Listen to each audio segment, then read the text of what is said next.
Hey everyone, this is Muskan Rathore and welcome back to my channel the seek of medicine.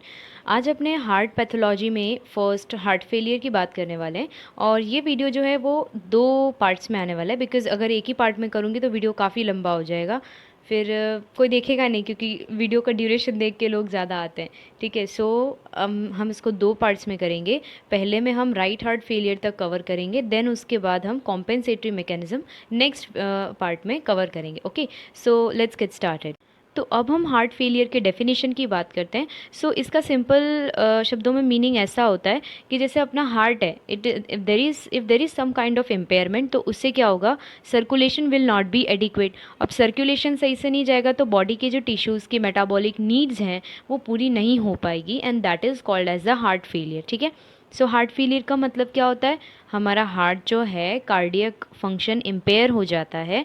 ठीक है, and it is not able to maintain adequate circulation, जिसकी वजह से हमारे body के जो टिश्यूज़ हैं उसकी मेटाबॉलिक नीड्स नहीं पूरी हो पाती। ठीक है, so let's read out the definition. Heart failure is defined as the pathophysiologic state in which the cardiac function is unable to maintain an adequate circulation for the metabolic needs of the tissues of the body. Okay, तो अब हम इसके causes की बात करते हैं। So first, intrinsic pump failure की वजह से हार्ट फेलियर हो सकता है। सो लेट्स सी कि इसके कॉजेज़ एग्जैक्टली क्या क्या हो सकते हैं।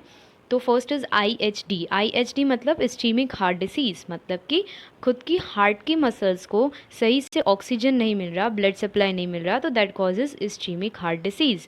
Myocarditis, cardiomyopathy. कार्डियोमायोपैथी एक मसल डिसऑर्डर है, मतलब कार्डियक मसल डिसऑर्डर है।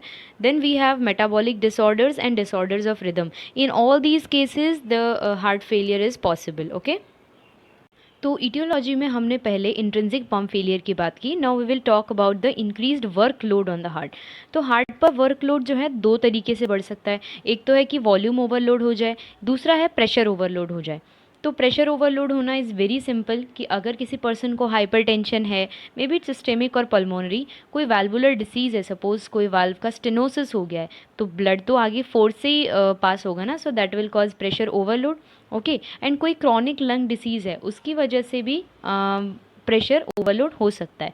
Next is volume overload.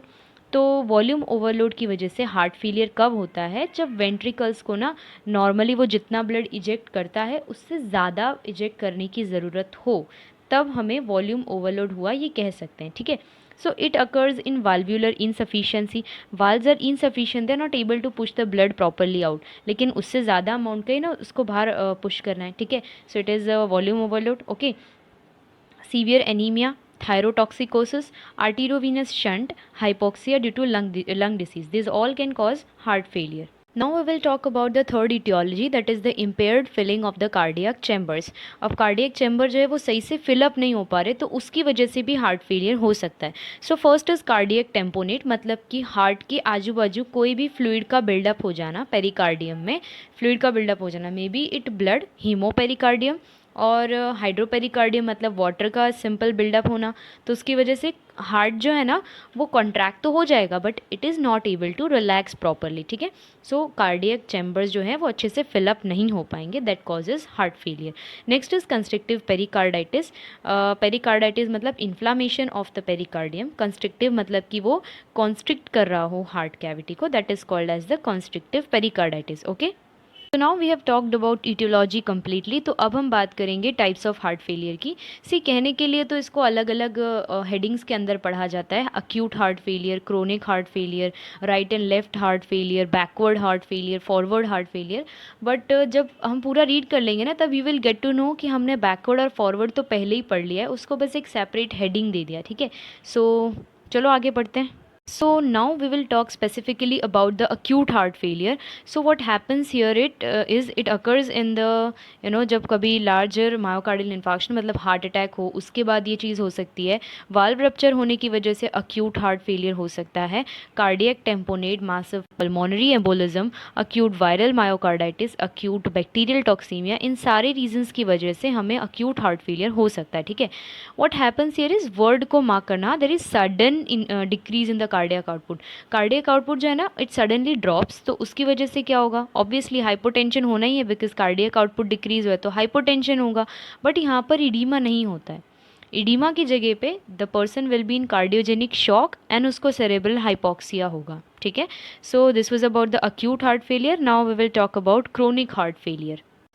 Now we will talk about the chronic heart failure. See chronic heart failure तो पहले अक्यूट अगर ज़्यादा टाइम तक रहे तो it can develop into chronic, ठीक है।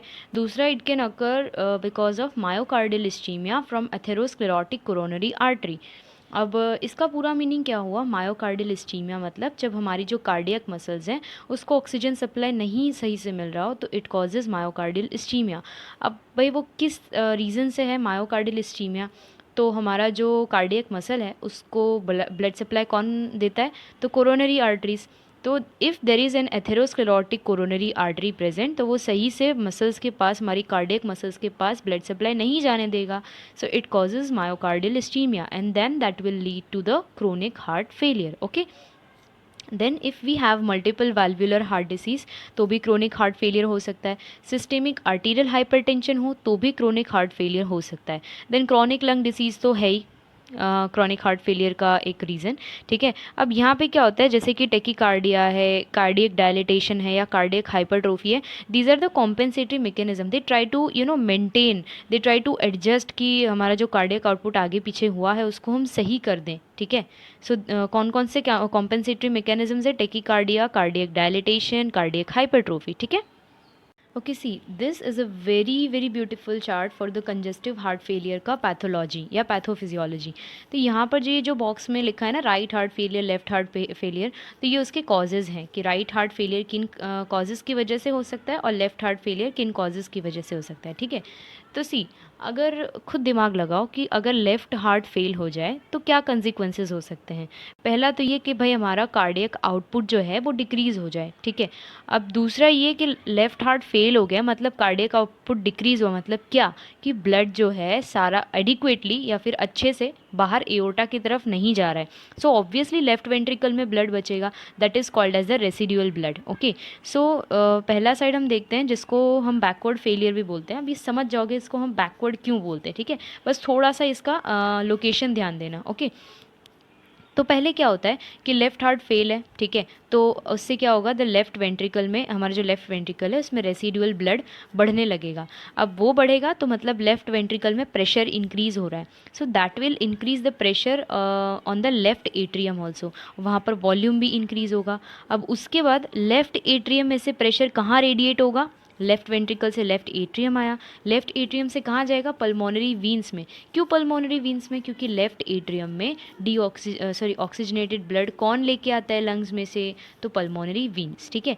एंड देन उसके बाद देर will be pulmonary arterial hypertension and फिर वो घूम के वापस आ जाएगा राइट वेंट्रिकल में, तो देर will be increase in the pressure of right ventricle.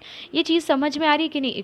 अगर हार्ट का स्ट्रक्चर याद हो, ऑब्वियसली याद ही होगा, हार्ट पैथोलॉजी पढ़ने बैठे तो हार्ट का स्ट्रक्चर पता होना चाहिए। राइट एट्रियम में हमारे पास डीऑक्सीजनेटेड ब्लड आता है, ठीक है। राइट एट्रियम के बाद वो कहाँ जाता है? राइट वेंट्रिकल में। ओके, राइट वेंट्रिकल के बाद वाया द पल्मोनरी ट्रंक वो कहाँ एंटर होता है? लंग्स में, ठीक है।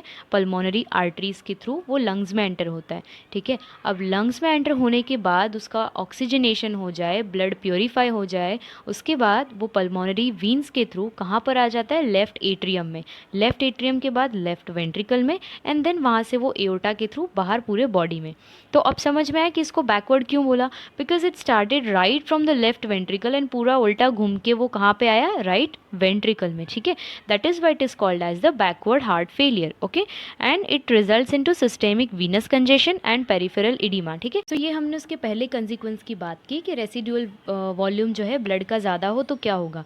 दूसरा कंसिक्वेंस ये है कि हमारा कार्डियक आउटपुट जो है वो डिक्रीज हो चुका है। क्यों? Because of left heart failure. अब इस प्रोसेस को समझना तो इससे समझ में आ जाएगा कि इसे फॉरवर्ड फेलियर क्यों बोला, ठीक है। बिकॉज ये उससे आगे गया है, लाइक किडनी तक गया है, ठीक है। So listen, cardiac output decrease हुआ, उसकी वजह से क्या होगा? हमारी जो टिश्यूज़ हैं, बॉडी की टिश्यूज़ हैं, उसके तरफ अच्छे से ब्लड सप्लाई नहीं जा रहा है। ब्लड सप्लाई उसे सही से नहीं मिल रहा है, मतलब क्या कि उसको ऑक्सीजन सप्लाई अच्छे से नहीं मिल रहा है and it results into tissue anoxia, ठीक है, टिश्यू एनऑक्सिया, जिसकी वजह से हमारा रीनल परफ्यूजन जो है वो डिक्रीज़ हो जाएगा and that will activate the renin angiotensin aldosterone system. अब वो क्या करेगा? वो रिलीज़ करेगा एडीएच को, ठीक है, एंटी डायूरेटिक हार्मोन। अब what is its function? Sodium और वाटर का रिटेंशन करना, but after some time there will be pulmonary congestion and oedema. क्यों? क्योंकि वाटर और सोडियम ज़्यादा टाइम तक रिटेंशन अगर होता है तो ऑब्वियसली इडीमा हो गई, ठीक है। एंड दिस इज़ वाई इसको फॉरवर्ड फेलियर बोलते हैं। क्यों फॉरवर्ड फेलियर बोला? भाई लेफ्ट वेंट्रिकल में से ब्लड सही से नहीं जा रहा है, तो उसके आगे क्या हुआ, आगे क्या क्या फेलियर है, वो सारी चीज़ें हमने यहाँ पर डिस्कस की। किडनी तक क्या इफेक्ट गया, क्या रिटेंशन, वाटर सोडियम रिटेंशन, ठीक है। ये सब चीज़ों की वजह से हमने इसको फॉरवर्ड हार्ट फेलियर नाम दिया है एंड इस वाले को बैकवर्ड हार्ट फेलियर नाम दिया, ठीक है। तो अब हम डिटेल में ओनली लेफ़्ट हार्ट फेलियर को स्टडी करते हैं। तो मैंने इसके कॉजेज़ तो आपको पहले ही बता दिए, उस टेबल में थे। बाकी इसके मेजर पैथोलॉजिक चेंजेस क्या होते हैं, तो ऊपर जैसे हमने पीछे वाले उस चार्ट में पढ़ा था कि there is it results into pulmonary venous congestion and oedema. तो इसकी वजह से क्या होगा ना, there will be dyspnoea and orthopnoea. क्यों? क्योंकि पल्मोनरी इडीमा है, लंग्स के आजू बाजू इडीमा है, तो उसकी वजह से क्या होगा, ब्रीदिंग में डिफ़िकल्टी होगी, that is dyspnoea. And orthopnoea का मतलब ये होता है कि जैसे आप कोई भी टाइप का एक्सर्शन करो उस टाइम पे आपको डिफ़िकल्टी इन ब्रीदिंग होगा, बाकी all the time you are okay, ठीक है। तो ऑर्थोपनिया का मतलब क्या हुआ, ऐसे तो you are okay, but if after any kind of exertion you experience a difficulty in breathing, that is called as the orthopnoea, okay. अब दूसरा ये है कि हमारा लेफ्ट वेंट्रिकल का आउटपुट जो है वो डिक्रीज़ हो रहा है, तो उसकी वजह से क्या होगा, हाइपो परफ्यूजन होगा और टिश्यूज़ को सही से ऑक्सीजन नहीं पहुँच पाएगा, that is decreased oxygenation of the tissues, okay. तो अब हम लेफ़्ट हार्ट फेलियर में हाइपरटेंसिव हार्ट डिसीज़ के बारे में स्टडी करेंगे। See this is not hypertension, this is hypertensive heart disease. मतलब हाइपरटेंशन की वजह से हार्ट पर क्या इफ़ेक्ट होगा। सो अगर किसी पर्सन में परसिस्टेंट हाइपरटेंशन है, कॉन्स्टेंटली कुछ टाइम से उसको हाइपरटेंशन रह रहा है, तो क्या होगा, उसका लेफ़्ट वेंट्रिकल का हाइपरट्रोफी हो जाएगा, उसका लेफ़्ट वेंट्रिकल का जो वॉल है, लेफ़्ट वेंट्रिकल है, उसका साइज़ इंक्रीज़ हो जाएगा, ठीक है। And cardiac decompensation leading to congestive heart failure, it accounts for one third deaths of the patient, okay. And other causes of the death are ischemic heart disease, cerebrovascular stroke, renal failure following arteriolar nephrosclerosis, dissecting aneurysm of the aorta, and sudden cardiac disease. Now we will talk about the pathogenesis of hypertensive heart disease. So what happens is, अब किसी person में obviously जैसे hypertension है तो उसके heart पे pressure का load तो है ही, ठीक है। उसकी वजह से क्या होगा, लेफ्ट वेंट्रिकल का हाइपरट्रोफी हो जाएगा। नाउ सी, अब लेफ्ट वेंट्रिकल का हाइपरट्रोफी है मतलब कि उसका साइज़ जो है वो बढ़ चुका है, उसका साइज़ बढ़ चुका है मतलब कि उसको कॉन्ट्रैक्ट करने के लिए ज़्यादा पावर की, ज़्यादा एनर्जी की ज़रूरत पड़ेगी, ठीक है। तो उस ज़्यादा एनर्जी को जनरेट करने के लिए there will be increased production of myofilaments, myofibril and nuclear enlargement, and then the fibers get hypertrophied because the myocardial fibers, you know कि cardiac muscles do not divide, ठीक है, and that's where the fibers get hypertrophied, okay. So this was about the pathogenesis of hypertensive heart disease. Now as we have talked about the left heart failure, now we will talk about right heart failure. Right heart failure के causes वही ऊपर जो हमने previous जो slides है उसमें देखा था चार्ट में, वही है। मेजर पैथोलॉजिक चेंजेस क्या रहेंगे इसके, there will be systemic venous congestion in different tissues and organs, and because देखो कार्डियक आउटपुट हमारा डिक्रीज़ हुआ, उसकी वजह से there will be a stagnation in the circulation, okay. उस स्टिग्नेशन की वजह से सही से ब्लड सप्लाई नहीं पहुँच पाएगा, वही है, ऑक्सीजन नहीं मिलेगा, एनॉक्सिया होगा ये वो, ठीक है। एनॉक्सिया होगा, साइनोसिस होगा, साइनोसिस मतलब कि bluish discolouration because of increased CO2 in that area, या फिर ऑक्सीजन कम हो जाए उस एरिया में तो वहाँ पर साइनोसिस डेवलप होगा, and there will B coldness of the extremities. तो जैसे लेफ़्ट हार्ट फेलियर में हमने हाइपरटेंसिव हार्ट डिसीज़ के बारे में पढ़ा था, तो वैसे ही राइट हार्ट फेलियर में we will study about the cor pulmonale. अब कोर पल्मोनल जो है मैंने अपने रेस्पिरेटरी पैथोलॉजी के एक वीडियो में बहुत अच्छे से एक्सप्लेन किया था, बट अगर नहीं देखी हो तो थोड़ा सा फिर से एक्सप्लेन कर देती हूँ। एक्चुअली जैसे कोई भी क्रोनिक लंग डिसीज़ हो किसी पर्सन में, और उस क्रोनिक लंग डिसीज़ का इफ़ेक्ट जो है राइट वेंट्रिकल पे आए, तो लंग्स और राइट वेंट्रिकल का क्या रिलेशन है। अब भाई राइट वेंट्रिकल में से ब्लड लंग्स में ही तो जाता है वाया द पल्मोनरी ट्रंक, ठीक है। That is why chronic lung disease की वजह से अगर राइट वेंट्रिकल पर कोई इफेक्ट आए तो इसे हम कोर पल्मोनल बोलते हैं, ठीक है। So let's read out this topic. It is the right heart disease because of any lung disorder, and it is characterise by right ventricular dilatation और हाइपरट्रोफी, या फिर दोनों। अब इसके टाइप्स देखते हैं, दो टाइप्स रहेंगे, अक्यूट एंड क्रोनिक। अक्यूट क्यों होगा, कोई भी बड़ा सा पल्मोनरी एम्बोलिज्म है उसकी वजह से, जो कि हमारा जो पल्मोनरी ट्रंक है, कोनस है, राइट वेंट्रिकल है, उसका डायलिटेशन कर दे, ठीक है। So that is acute cor pulmonale. So now अब सेकेंड टाइप है कोर पल्मोनल का, क्रोनिक कोर पल्मोनल, ठीक है। So it is preceded by the chronic pulmonary hypertension and it can occur after chronic emphysema, chronic bronchitis. दोनों हमने COPD में पढ़े थे। सीओपीडी की अगर वीडियोस डिटेल में देखनी हो, क्रॉनिक एम्फाइसीमा है, क्रॉनिक ब्रोंकाइटिस है, अस्थमा है, ब्रोंकिएक्टिसिस है, न्यूमोनिया, इन सब की वीडियोस की लिंक नीचे डिस्क्रिप्शन में मिल जाएगी। पूरी एक अलग प्लेलिस्ट है रेस्पिरेटरी पैथोलॉजीज़ की।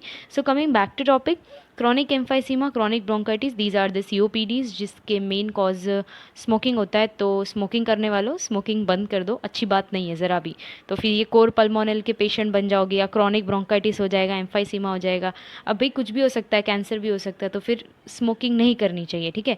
नेक्स्ट है pulmonary tuberculosis, pneumoconiosis, cystic fibrosis, multiple organized pulmonary emboli, hyperventilation in marked obesity। इन सब के बाद हमें क्रोनिक कोर पल्मोनल देखने मिल सकता है, ठीक है। अब हम पैथोजेनेसिस की बात करते हैं। तो जैसे कोई भी क्रॉनिक लंग डिसीज़ है, जो मैंने समझाया ना उसी को यहाँ पे अच्छे से लिखा हुआ है बस, और कुछ नहीं। क्रॉनिक लंग डिसीज़ है, उसकी वजह से पल्मोनरी रेजिस्टेंस क्रिएट होगा and that will create pulmonary hypertension, जिसकी वजह से राइट वेंट्रिकल पर प्रेशर क्रिएट होगा and that will result into the right ventricular hypertrophy and right heart failure, जो जिसे हम क्या बोलते हैं, कोर पल्मोनल, ओके। सो फ़िलहाल के लिए तो बस इतना ही। इस वीडियो का मैंने कहा था कि राइट हार्ट फेलियर तक हम इस वीडियो में कवर करेंगे। बाकी बैकवर्ड फॉरवर्ड तो हमने पढ़ लिया है, लेकिन फिर भी उसको एक अलग टॉपिक के अंदर समझाना ज़रूरी है। तो वो, और जो हमारा कॉम्पेंसेटरी मैकेनिज्म बचता है हार्ट फेलियर का, वो हम जो है इस वीडियो के पार्ट 2 में अपलोड करेंगे, which will be uploaded soon. Okay, so thank you for watching. अगर वीडियो अच्छा लगा हो तो लाइक कर देना, चैनल को सब्सक्राइब नहीं किया हो तो प्लीज़ प्लीज़ प्लीज़ कर देना। सेकेंड पार्ट भी जल्दी आ जाएगा। And okay, so meet you in the next video. Till then, peace.